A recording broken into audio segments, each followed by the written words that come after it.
नमस्कार। इन दिनों देश भर में धर्मांतरण के मुद्दे पर लगातार बात हो रही है। बार-बार देश भर से ऐसी खबरें निकल कर आ रही हैं, जहां लोगों की मजबूरियों का फायदा उठाकर अंधविश्वास के सहारे उनका मत परिवर्तित किया जा रहा है, उनका धर्म परिवर्तित किया जा रहा है।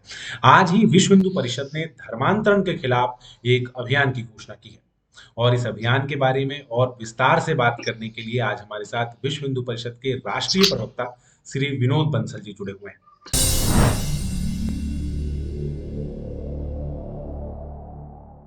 विनोद जी नमस्कार। नमस्कार जी, नमस्कार। अ, विश्व हिंदू परिषद ने धर्मांतरण के खिलाफ राष्ट्रीय अभियान की घोषणा की है। क्या धर्मांतरण सच में इतना बड़ा विषय है? क्या सच में समाज में धर्मांतरण इतने बड़ी संख्या में हो रहा है कि उसके लिए अभियान की आवश्यकता देख पड़े? देखिए, मैं कुछ आंकड़े आपके समक्ष रखना चाहता हूँ, आपके सुधी दर्शकों को, जिससे पता लग जाए कि धर्मांतरण की विभीषिका क्या है। देश के कुछ राज्यों में जो ग्रोथ रेट है, वैसे कहने को अगर जनसंख्या का टोटल परसेंटेज देखा जाए तो मुसलमान 14% और ईसाई 2.3% है 2011 की जनगणना के अनुसार। लेकिन ये एक दूसरा सच्चाई ये भी है कि भारत में हिंदुओं की जो जनसंख्या है, वो पहली बार स्वतंत्र भारत में पहली बार 80% से कम हुई है। दूसरी बात दूसरी बात ये कि जो ईसाई मिशन या मुसलमानों की जो ग्रोथ रेट है, वो 26% पहुंच गई है, जो कि भारत के टोटल ग्रोथ रेट जो 16-17% है, उससे कहीं अधिक है। तीसरा एक और जब बड़ा महत्वपूर्ण बात है, अगर आप देखें कि जो जनसंख्या की वृद्धि दर है, वो मुसलमानों की कई राज्यों में 34% तक पहुंच गई है। आप देखिए कि आसाम के अंदर 34% है, वेस्ट बंगाल के अंदर 27% है, उत्तर प्रदेश के अंदर 19% जनसंख्या जो है वृद्धि दर है। ऐसे ही जो है आपके केरल के अंदर 26% है। इसी तरह से अन्य राज्यों में भी जनसंख्या की वृद्धि दर मुसलमानों की ये बढ़ती जा रही है। अगर ऐसे ईसाइयों की बात करें तो ईसाई जनगणना में भी अब ग्रोथ रेट आप देखिए कि अंडमान की 21% है, आप अरुणाचल प्रदेश की 30% है, मणिपुर में ईसाई आपके 41% बढ़े, वहीं मेघालय में तो 74%, नागालैंड में 87%, और आप अगर इस उत्तर भारत की बात करें तो भी जो है आप देखिए दक्षिण भारत के केरल में 18% और गोवा में 25% की ग्रोथ रेट है इनकी। ये आखिरकार कैसे बढ़ रहा है? ये कोई सामान्य घटना नहीं है ये, और हमें किसी पर्टिकुलर समुदाय के ग्रोथ रेट की कोई चिंता भी नहीं है। लेकिन कारण क्या है कि जब धर्मांतरण राष्ट्रांतरण की तरफ जाता है, तब चिंता होना स्वाभाविक है। प्रत्येक भारतीय को इस बात की चिंता करनी पड़ती है कि आखिरकार क्या कारण है कि एक हिंदू मुसलमान या ईसाई बनता है तो एक राष्ट्र के लिए एक और दुश्मन कैसे पैदा हो जाता है। रातों रात उसकी जो सोचने का तरीका है वो बदल जाता है। उसकी श्रद्धा और आस्था या तो वेटिकन सिटी में होती है या मक्का मदीना में होती है। वो भारत के महापुरुषों, भारत की परंपरा, भारत की संस्कृति, भारत की मान मर्यादा, भारत का इतिहास, भारत का गौरवशाली चरित्र, ये सब चीजें, भारत के जीवन मूल्य, उन सबको एक क्षण में तिलांजलि दे देता है। तो और विश्व के अनेक देशों में हमने देखा कि जो लोग शरणार्थी के रूप में आए और जिन्होंने शरण दी उन्हीं को शरणार्थी बना दिया। लेकिन ऐसे अनेक देश हैं। अभी आपने कुछ दिनों पहले इस बात को लेकर ट्वीट भी किया था। मध्य प्रदेश में धर्मांतरण के विषयों को लेकर मध्य प्रदेश में लगातार एक के बाद एक धर्मांतरण के विषय आ रहे हैं। जब आप क्योंकि लगातार जमीन पे काम करते हैं विश्व हिंदू परिषद के कार्यकर्ता, आप भी उनसे जुड़े हुए हैं। जब धर्मांतरण के विषय पे बड़ी परेशानियां क्या आती हैं? धर्मांतरण रोकने में सबसे बड़ी परेशानी क्या आती है? किस तरह की चुनौतियां मिलती हैं? देखिए, चुनौतियों से पहले इस बात को समझना बहुत जरूरी है कि धर्मांतरण के हथकंडे क्या हैं जी। और धर्मांतरण कैसे किया जा रहा है। जी।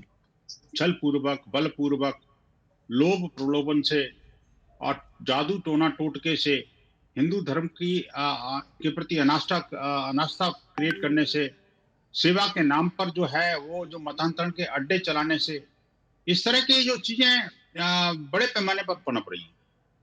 जो लोग कहते हैं कि धर्मांतरण है कहाँ, तो मैं पूछना चाहता हूं उनसे कि अगर धर्मांतरण नहीं है तो आखिरकार ये चर्च के नाम चर्च का नाम मंदिर क्यों?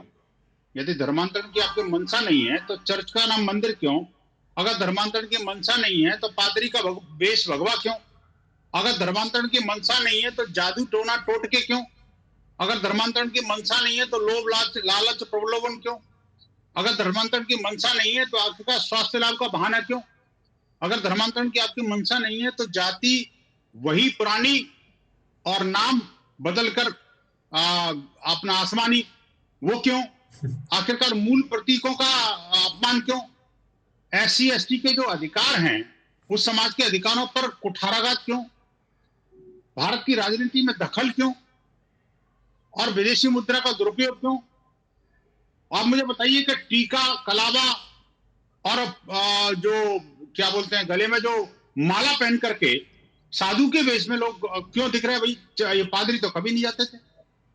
और चर्च में जो है वो प्रार्थना के नाम पर हमारा ही सारा अपना लिया उन्होंने कि यीशु भागवत, यीशु कथा, यीशु प्रार्थना, यीशु सत्संग, ये और हम जैसे राधे राधे करते हैं तो वही यीशु यीशु चिल्लाने लगे।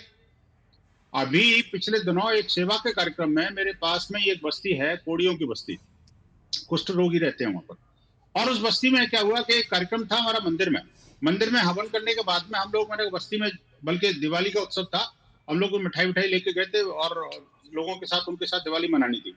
तो देखा कि जैसी बस्ती के अंदर घुसा एक बड़ा सा भगवा द्वार बना हुआ था और बाकायदा देखने में मंदिर लग रहा था और अंदर से आवाज रामधुन की आ रही थी और ढोल मजीरा बज रहे हैं तो जम के। मेरी श्रीमती जी साथ में थी, उन्होंने कहा यहाँ तो बड़ा अच्छा सत्संग हो रहा है। वो अंदर घुस गई, बाहर देखा नहीं कि क्या लिखा है कि नहीं लिखा, उन्होंने मंदिर का भगवा रूप से देखा और वो अंदर घुस गई। और अंदर जाकर के उन्होंने कहा भाई यार तो बड़ा अच्छा, बोलो जय श्री राम। उन्होंने जय श्री राम का नारा लगाया तो पादरी के कान खड़े हो गए। बोले क्या हुआ? बोले ये तो चर्च है। बोले कहाँ चर्च है? तुम तो ये सारे हिंदू बैठे हैं और यहाँ पर जो है तुम कर क्या रहे हो? बोले ये वो हम तो यीशु के लिए प्रार्थना करो। यीशु को प्रार्थना कर रहे हो? ये तो रामधुन पर गा रहे हो। तो ये जो षड्यंत्र हैं, ये छल प्रपंच लोभ लालच चंगाई सभाओं के माध्यम से जिस तरह से बोले वाले हिंदुओं को बरगलाया जा रहा है, या उनके स्वार्थ के कारण, या यूं कहो कि उनकी मजबूरी के कारण उनको पैसे का, कभी नौकरी का, तो कभी अन्य प्रकार का झांसा दे करके उनका धर्म खरीदा जा रहा है। ये बेहद गंभीर मामला। अब ये क्या है कि देखिए, जहां तक हम मध्य प्रदेश की बात करी तो मध्य प्रदेश के अंदर तो अनेक जगह ऐसी हैं, गंज बसोदा हो गया आपका, झाबुआ हो गया आपका, और भी कई सारे इलाके हैं जहां पर के बड़े पैमाने पर धर्मांतरण के अड्डे चल रहे हैं। और उसको रोकने के लिए विश्व हिंदू परिषद बजरंग दल के कार्यकर्ता लगातार सक्रिय हैं वहां पर। और आप देखिए लगातार जो है हमारे ऊपर चाहे केस भी दर्ज हो रहे हैं, हमें प्रताड़ित भी किया जाता है और उनको लोगों द्वारा हमले भी किए जाते हैं, लेकिन इसके बावजूद जो है हम उसको मानने वाले नहीं है। ये जो सूफीवाद जो है ना जी, इसने भी बड़े पैमाने पर धर्मांतरण करवाया। मुस्लिम तो जो है भय, आतंक और जबरदस्ती के माध्यम से ज्यादा करते हैं, या फिर कब्रों और मजारों के माध्यम से भी झूठा प्रचार करते हैं, या जादू टोने टोटके के माध्यम से कभी मजार पे आ जाओ, मस्जिद में आ जाओ, आपको झाड़ू लगा देंगे, झाड़ा लगा देंगे, आपका नजर उतर जाएगी, आपको बीमारी उतर जाएगी। कुछ भी तो नहीं उतरता। अगर उतरता हो तो होता तो ये मंदिर उसमें क्यों अपने हॉस्पिटलों के चक्कर काटते? तो ये जो विभिन्न प्रकार के हथकंडे ये लोग अपनाते हैं, अरब देशों में भेज करके देखिए, जो पैसे वाले जो रईस हैं वो अरब से आते हैं और यहाँ के बच्चों को, महिलाओं को खरीद के ले आते हैं। ये बड़े पैमाने पर चल रहा है जी। अनाथालयों में, मदरसों में किसने नहीं देखा व्यभिचार के अड्डे खुले हुए हैं। अनाथालय के नाम पर छोटे छोटे मासूम बच्चों को जाना कहां से अपने ट्रैफिकिंग करके, चाइल्ड ट्रैफिकिंग करके और लाया जाता है, और यहाँ पर इस धर्मांतरण गतिविधियों में उनको लिप्त किया जाता है। आपने जो बात कही वो एक बड़ी समस्या है धर्मांतरण काम करने वालों की, कि जो हमारे वनवासी समाज के बंधु हैं, जनजाति समाज के बंधु हैं, वो दरअसल इन तरीकों को पहचान ही नहीं पाते। सबसे बड़ी परेशानी यहीं पे आती है कि हमारा जो स्वभाव है, कि जहाँ कहीं हमें भगवा वस्त्र दिखता है, हम उसे बड़े सरल स्वभाव के होते हैं, सरल स्वभाव में ही बड़ा कारण बनता है। तो इन 10 दिनों की हमारी योजना क्या है? हम लोगों को आखिर जागरूक करेंगे कैसे धर्मांतरण के खिलाफ? हम कैसे पहुंचेंगे? देखिए, ये जो 11 दिवसीय योजना है, 20 दिसंबर से लेकर के 31 दिसंबर तक जी। हम देश के कोने कोने में जाएंगे, अलख जगाएंगे, लोगों को जगाएंगे और जागरण करके उन जिहादियों की, मिशनरियों की पोल खोलेंगे। आप देखिए कि वैसे हम 23 दिसंबर पूजनीय स्वामी श्रद्धानंद जी का बलिदान दिवस है, जी। और ये ऐसे महात्मा थे जिन्होंने आजीवन अपने जो शुद्धि का आंदोलन चलाया। आर्य समाज के एक बहुत महान संत थे, स्वामी दयानंद सरस्वती ने भी कुछ लोगों की शुद्धि की थी। उन्हीं से प्रेरणा लेकर के स्वामी श्रद्धानंद ने कहा कि बड़े पैमाने पर जो हमारे बंधु हिंदू धर्म छोड़ के जा रहे हैं, सनातन धर्म छोड़ के जा रहे हैं, उनको मुझे वापस लाना है, और जो जा रहे हैं उनको रोकना है। और रोकने के लिए उन्होंने, पता है आपको, गुरुकुल कांगड़ी विश्वविद्यालय में एक गुरुकुल कांगड़ी में पहला गुरुकुल खोला, और उसके लिए उन्होंने कई सालों तक जो है ना पैदल चल के और सारा कुछ छोड़ करके भीख मांगी, और तब जाके एक गुरुकुल की स्थापना हुई, जो आज की डेट में गुरुकुल कांगड़ी विश्वविद्यालय के नाम से प्रख्यात है। और जी। उसी समय उन्होंने 1926 में अपने शुद्धि सभा की घोषणा करी, 26 में नहीं, उससे पहले। तो वो शुद्धि सभा के माध्यम से उन्होंने लाखों मलकानों को शुद्ध किया। लेकिन इन्हीं सब चीजों से क्या हुआ कि इस्लामिक जिहादी पीड़ित हो गए, अपने आप को, उनको परेशानी होने लगी, और एक अपना अब्दुल रशीद नामक धर्मांध युवक ने जाकर के उनके गले पर छुरा मार दिया, और दिल्ली में ही वो अपने बलिदान हो गए। तो हम हर 23 दिसंबर को उनका बलिदान दिवस, धर्म रक्षा दिवस के रूप में मनाते आए हैं। लेकिन इस बार विष्णु परिषद ने तय किया कि हम इस 11 दिन के अभियान में उन सभी पूज्य संतों को नमन करेंगे जिन्होंने धर्मांतरण के विरुद्ध युद्ध लड़ा। हम उन पूज्य संतों को भी नमन करेंगे जिन्होंने घर वापसी की प्रेरणा दी। हम उन महापुरुषों को भी नमन करेंगे जिन्होंने धर्मांतरण के लिए हमेशा से अडग रह करके और कट्टर बन करके उसमें लड़ाई लड़ी। हम उन सब मिशनरियों की और जिहादियों की पोल भी खोलेंगे कि किस तरह से धर्मांतरण के अनवरत प्रयास अब तक हो रहे हैं, आपको किस तरह से छला जा रहा है जिसकी आप कल्पना भी नहीं कर पा रहे। आपके बच्चों को किस तरह से शिक्षा के नाम पर धर्म बेच, आपके बच्चों का धर्म खरीदा जा रहा है। हम ये भी बताएंगे कि आपके साथ जो कुछ हो रहा है वो ऐसा हो रहा है जिसकी कल्पना आप आज नहीं कर पाएंगे। आज के कुछ दशकों के बाद आपको पता लगेगा कि ये तो मेरा बच्चा ही नहीं रहा। तो उस तरह की चीजों को बताएंगे। तीसरा ये कि धर्म के प्रति स्वाभिमान जगाएंगे लोगों के मन में, और साथ साथ अपने सेवा के कार्यों का विस्तार भी करेंगे। ये आप देखिए कि पिछले दिनों एक ईसाई पादरी ने स्वयं इस बात को रियलाइज किया था कि कोरोना काल में हमने जितने चर्च भारत के अंदर बनाए हैं, संभवतः आज तक कभी नहीं बनाए। ये है इनका अपने आप में self acknowledgement of the fact कि भी आखिरकार इनकी जो सोचने की प्रवृत्ति है वो क्या है। ये सेवा नहीं करते, सेवा के नाम पर धंधा करते हैं। वहीं अगर जिहादियों की बात करो तो जिहादियों ने, आप देखिए, उनकी आक्रामकता स्पष्ट रूप से दृष्टिगोचर होती है। घृणा, हिंदुओं के प्रति घृणा, खाद्य सामग्री में थूकना, और अन्य माध्यमों से जो है जगह जगह देखा हमने किस तरह से रोटियों में, सब्जियों में, दालों में और मिठाइयों में थूक थूक करके बनाते हैं। और जहां देखो वहीं जो है पिछले दिनों सब्जियों फलों में थूक थूक लगाया था इन्होंने। और फिर ऊपर से कहते हैं कि ये तो हमारे श्रद्धा विश्वास का मामला है, ये तो हम करते ही हैं, और वो भी कोरोना काल में। आप देखिए ना जी, तो ऐसे सब लोगों की भी पोल खोलनी है। हम पोल खोलेंगे उन लोगों की भी, जिहादियों की, जो हाथ में कलावा और माथे पर टीका लगा करके हिंदू बेटियों का अपहरण करके अपना एक तरह से बलात् और छल पूर्वक अपहरण करके उनको नारकी जीवन जीने को या उसको मौत के आग में धकेलने को मजबूर करते हैं। हम इस 11 दिन के अभियान में अनुसूचित जाति जनजातियों के अधिकारों के लिए भी लड़ेंगे। हम सरकारों से भी कहेंगे कि जहां जहां भी धर्मांतरण के विरुद्ध कानून नहीं है वहां पर कठोरतम कानून बनाए जाए, और कानून बना करके आप अपने राज्य की जनता को वो अधिकार दीजिए जो वास्तव में उसको संविधान प्रदत्त अधिकार हैं और उनके स्वाभिमान की रक्षा के लिए बहुत जरूरी है। तीसरा, हम साथ ही साथ हम जनजाति समाज के जो अधिकारों पर कुठाराघात हो रहा है कि वो अपने एक बार कन्वर्ट हो जाते हैं तो उसके बावजूद भी उनको वो जनजातीय जो एसटी वाले अधिकार हैं वो रहते हैं। तो हमने सरकारों से मांग की है कि भाई वो अधिकार भी उनके समाप्त किए जाएं, जिससे धर्मांतरण को बढ़ावा देने वाले लोगों पर कहीं ना कहीं अंकुश लग सके। तो इस तरह के एक बड़ी व्यापक योजना है जी। मध्य प्रदेश में कांग्रेस ने घोषणा की थी कि वो घर घर जाके खाट सभाएं करके जनजाति बंधुओं को इस चीज के लिए अपने धर्म में हिंदू ना लिखें। इस तरह का एक अभियान चलाया जा रहा है। तो जनजातीय बंधुओं के बीच में इस बात को ले जाने के लिए, उस क्षेत्रों में पहुंचने के लिए, उन क्षेत्रों में हमारी क्या योजना है, उन क्षेत्रों में हम किस तरीके से काम करें? देखिए, सिर्फ मध्य प्रदेश ही नहीं, मध्य प्रदेश में कांग्रेस ने तो, झारखंड में अभी हेमंत सोरेन सरकार ने भी जनजातीय समुदाय को भारत की मुख्य धारा से तोड़ने का जो एक कुचक्र और मैं कहूंगा कि देश विरोधी और जनजाति विरोधी षड्यंत्र रचा है, उस षड्यंत्र में ये सफल नहीं होने वाले। चूंकि परिषद उनके साथ खड़ा है, संपूर्ण जनजातीय समाज हो, वनवासी समाज हो, गिरिवासी समाज हो, उन सबके साथ हम पूरी दृढ़ता और शक्ति के साथ खड़े हैं। उस समाज को कोई भी बांट नहीं सकता, कोई छाट नहीं सकता, उनके अधिकारों को कोई हनन नहीं कर सकता। ये हमारा संकल्प है। हम बाबा बिरसा मुंडा, भगवान बिरसा मुंडा की बात करें, या टाटा भील की बात करें, या मामा की बात करें, तो ऐसे अनेक जो हमारे महापुरुष हैं जिन्होंने पूरे जनजातीय समुदाय को एक सूत्र में पिरो कर रखा हुआ है। कांग्रेस क्या, कांग्रेस के पुरखे भी आ जाए ना तो उनको तोड़ नहीं सकेंगे। अब जनजातीय समुदाय के अंदर भी व्यापक जनजागरण आ चुका है। आप देखिए कि अकेले बिरसा मुंडा जी ने मात्र 25 वर्ष की आयु में, और न सिर्फ अंग्रेजों से बल्कि इस्लामिक जिहादियों और ईसाई मिशनरियों से प्रखर युद्ध किया, बिना किसी संसाधन के किया, और अंततोगत्वा वो लड़ते रहे।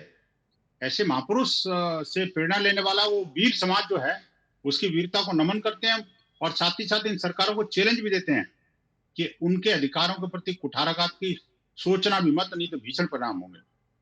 आज की प्रेस कॉन्फ्रेंस में धर्मांतरण के अभियान के साथ एक जिक्र संसद संपर्क अभियान का भी आया। संसद संपर्क ये करने की आवश्यकता पड़ी, ये क्यों कर रहे हैं विश्व हिंदू परिषद संसद संपर्क के माध्यम से, क्या बात? ऐसा है, वर्ष में एक बार हम लोग देश भर के सभी सांसदों से मिलते हैं। ये हमारी एक स्थायी योजना का हिस्सा है, और हर वर्ष कोई ना कोई एक नया मुद्दा लेके जाते हैं। जैसे पिछली बार हमने कृषि मंत्रालय से जुड़ा हुआ मुद्दा उठाया था, और सांसदों से मिलकर के कहा था कि कृषि के बारे में तो आपको काफी चिंता सरकार की है, लेकिन कृषि के साथ पशुपालन मंत्रालय भी आपका है, तो पशुपालन मंत्रालय में जो मामला ढीला पड़ जाता है, तो इसलिए इसके लिए अलग मंत्रालय बना है, जिससे कि पशुपालन पर और कृषि का दोनों का विकास समुचित तरीके से हो सके। तो सरकार ने हमारी बात को माना, और मत्स्य पालन, पशुपालन और डेयरी मंत्रालय अलग से बना दिया। दूसरा विषय हमने जो है गौ संवर्धन के बारे में कहा था उनको, गौ संवर्धन के लिए आप कुछ विशेष प्रयास करिए। तो उन गौ संवर्धन के बारे में सरकार ने हमारी मांग को मानते हुए कामधेनु आयोग की, राष्ट्रीय कामधेनु आयोग की स्थापना की थी, और जो 750 करोड़ रुपए उसका बजट भी दिया था। रोहिंग्या और जो घुसपैठिए हैं, रोहिंग्या बांग्लादेशी घुसपैठिए, उनको निकालने के लिए और उनको शरणार्थी का दर्जा न दिया जाए, इसके लिए भी हमने पिछली बार मांग की थी, जो भारत सरकार ने उसको माना। इस बार के एजेंडा में हमारा जो सांसदों से संपर्क का था, वो 3 मुद्दे थे खास। एक तो इस धर्मांतरण के मुद्दे पर था कि हम धर्मांतरण पर एक राष्ट्रीय बहस प्रारंभ हो। हालांकि अगर इतिहास देखें तो भारत के इतिहास में, संसदीय इतिहास में अब तक लगभग दर्जन भर प्राइवेट मेंबर बिल संसद के पटल पर रखे गए जो धर्मांतरण को रोकने के लिए थे, लेकिन दुर्भाग्य से कोई भी पास नहीं हो पाया। तो और दूसरी बात ये कि विधानसभा में भी आज की डेट में लगभग 11 राज्यों में जो धर्मांतरण के विरुद्ध जो अपना कानून है, लेकिन शेष राज्य अभी भी अनभिज्ञ हैं। तो हमने माननीय संसदों से बात करके, मिलकर के उनसे निवेदन किया कि ये आखिरकार धर्मांतरण के विरुद्ध कानून क्यों आना चाहिए। इसके लिए हमने एक बुकलेट भी उनको दी, ये धर्म परिवर्तन और कानून की आवश्यकता। आपके सुधी दर्शक इसको देखेंगे कि यह है धार्मिक परिवर्तन और कानून की आवश्यकता, धर्मांतरण भारत की सतत समस्या। ये पुस्तक भी हमने उनको दी है। इस पुस्तक में विश्व हिंदू परिषद ने कई सारे आंकड़े एकत्र किए हैं, जो आंकड़े मैंने अभी आपको पढ़ के भी सुनाए थे कि जनसंख्या में किस तरह से भेद हो रहा है, कानूनी पेच क्या है, संसद में अभी तक क्या हुआ, विधानसभा में क्या हुआ, हमारे नीति निर्देशक जो महापुरुष हैं उन्होंने विभिन्न विषयों पर क्या किया, जनजातीय क्षेत्रों में धर्मांतरण के विरुद्ध क्या क्या षड्यंत्र चल रहे हैं। इन सब विषयों को लेकर के हमने माननीय सांसदों को ये पुस्तक भेंट करी, और उनको कहा कि आप इसको आराम से पढ़िएगा और इस पर चिंतन मनन करके संसद में अपनी बात को रखिएगा। दूसरी बात जो रखी हमने उनके सांसदों से कहा कि भाई जो पाकिस्तान, बांग्लादेश, अफगानिस्तान में जिस तरह से, अफगानिस्तान तो हिंदू शून्य हो चुका, लेकिन पाकिस्तान और बांग्लादेश में कम से कम अभी वहां के जो अल्पसंख्यक हिंदू हैं, सिख हैं, जैन हैं, बौद्ध हैं, उनके अधिकारों पर जो कुठाराघात हो रहे हैं, लगातार जो हमले हो रहे हैं, उन पर अंकुश लगाने के लिए आप प्रयास करिए। और तीसरा बिंदु था हमारा कि जनजातीय समाज जो धर्मांतरण के कारण, धर्मांतरित जनजातीय समुदाय, वो जनजातीय समाज के उन हितों का अभी भी हकदार रह जाता है, जबकि वास्तव में देखा जाए तो उसकी संस्कृति बदल जाती है, उसकी मान्यताएं बदल जाती है, जनजातियों के प्रति सोच बदल जाती है, जनजातीय महापुरुषों के प्रति उनकी श्रद्धा नष्ट हो जाती है, तो फिर आखिरकार जनजाति कहाँ रहे? तो हमारी मांग थी कि ऐसा एक कानून बनाया जाए जिससे कि जैसे ही वो कोई व्यक्ति जनजातीय व्यक्ति धर्मांतरित हो जाता है तो उसको जनजातियों के रूप में मिलने वाले अधिकार समाप्त हो जाए। दूसरा एक और बात भी है, उनको डबल बेनिफिट मिल जाते हैं, माइनॉरिटी का अलग लेता है और जनजाति का अलग लेता है, तो अंततः जनजाति समाज के लोगों के हितों के साथ कुठाराघात होता है।